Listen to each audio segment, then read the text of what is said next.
The creation of Smokey and the Bandit began as a modest project envisioned by director Hal Needham, a stuntman who was in 310 movies and over 4,500 TV episodes. It's likely you've seen him on screen and didn't even know it.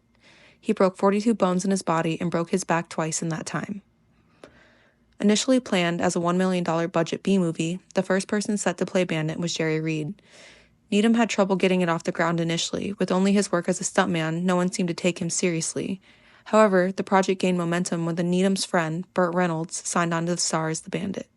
Reynolds' involvement elevated the project, allowing for a more significant budget and wider appeal. In Burt's autobiography, he revealed that the original draft for the script was written on legal pads. He also thought it was the worst script he had ever read, but still wanted to make it. Much of the dialogue was improvised on set. Also, in the initial script, the name of the female protagonist was Kate, not Carrie, and another name change led from Kyle and Dickie to being Big Enos and Little Enos. Universal Studios bankrolled Smokey and the Bandit for $5.3 million, figuring it was a good risk. However, later on rolled back this offer and left Needham with a $4.3 million budget. This caused Needham and crew to spend 30 hours revising the shooting schedule. Despite these setbacks, it became the second highest-grossing film besides Star Wars at $127 million. Little fun fact I found, Burt Reynolds was offered the role of Han Solo, but turned it down because he felt it just wasn't the kind of role he wanted to play. Later on, he stated that he regretted the decision. The film's storyline revolves around Bo Bandit Darville, played by Burt Reynolds, accepting a challenge to transport 400 cases of Coors beer from Texarkana to Atlanta in 28 hours, proposed by Big Enos and Little Enos at the truck rodeo. In 1977, Coors was unavailable for sale in East Texas. It lacks additives and preservatives, meaning that it could spoil in 1 week without refrigeration, explaining the film's 28-hour deadline. Accompanying him on the journey is his friend Cletus Snowman Snow, portrayed by Jerry Reed, who drives the truck containing the beer while Bandit uses his Trans Am to divert the police. Not to forget Fred, played by a basset hound named Happy, an honorable mention. Jackie Gleason's role as Sheriff Buford T. Justice added a comedic yet antagonistic edge to the film. Gleason's improvisational skills contributed significantly to the character's memorable lines and interactions. Put the evidence in the back.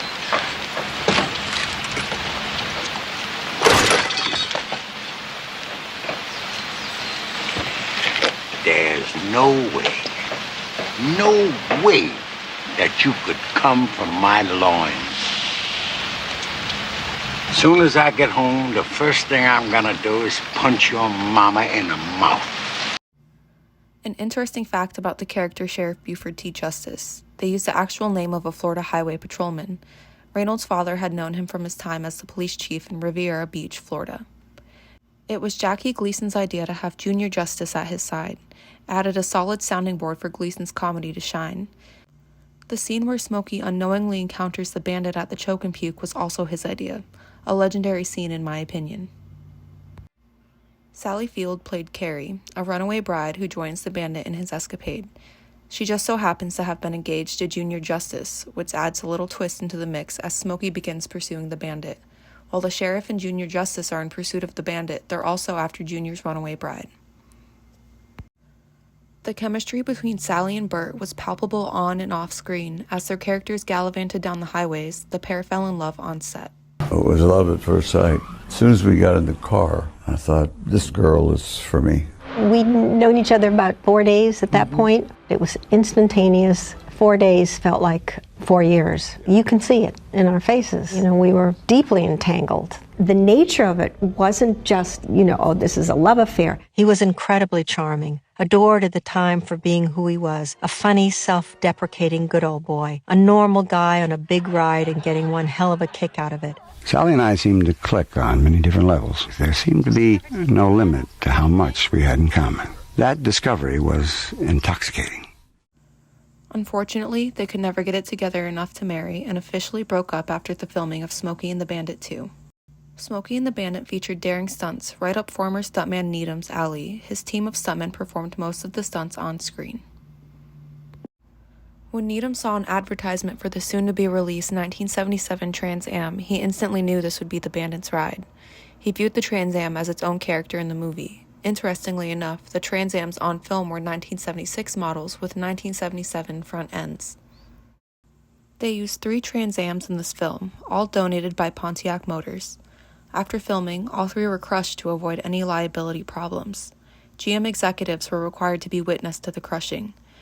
After the executives left, a crew member found the one car that had an engine that was still perfectly good, except for a crushed scoop and an air cleaner. He put that engine in his personal car and drove it for years. One of the film's most notable scenes, where the bandit jumps the bridge, was filmed in Jonesboro, Georgia. The action sequences were meticulously planned, showcasing the expertise of the stunt team. This film's success was also bolstered by its soundtrack, particularly Jerry Reed's Eastbound and Down, which became synonymous with the movie. He was already a well-established country star when he appeared in the movie as Snowman. He ended up recording the song at the last minute before production was over, in only a few hours. The song title is a reference to CB lingo, meaning the trucker is headed east and going off the air. Smokey and the Bandit left a lasting legacy, spawning sequels and maintaining a cult following. The film's impact is still celebrated today through events like the Bandit Run, where fans retrace the route taken by the characters. The first run was in 2007 to celebrate the 30th anniversary of the movie. The Bandit Run was given life by Dave Hall, owner of Restore a Muscle Car. The petroleum company Mobil 1 produced commercials in 2014 featuring then NASCAR driver Tony Stewart. They were closely based on the film. Instead of Coors, they're transporting Mobil 1 products. The advertisements lampoon the film and feature a Pontiac Trans Am and a cover version of the song Eastbound and Down. The commercials were produced after Stewart mentioned that the movie was one of his favorites. This is personally my favorite 1970s film. I watched it for the first time with my dad while I was under the influence of shrooms, which solidified this movie in my own Hall of Fame. There is something so authentic about the script and the characters. The actors truly bring their heart and their lives into the film, and it's left a lasting impression. I hope that if you haven't seen this film, you watch it, and if you have, watch it again. Thank you for watching.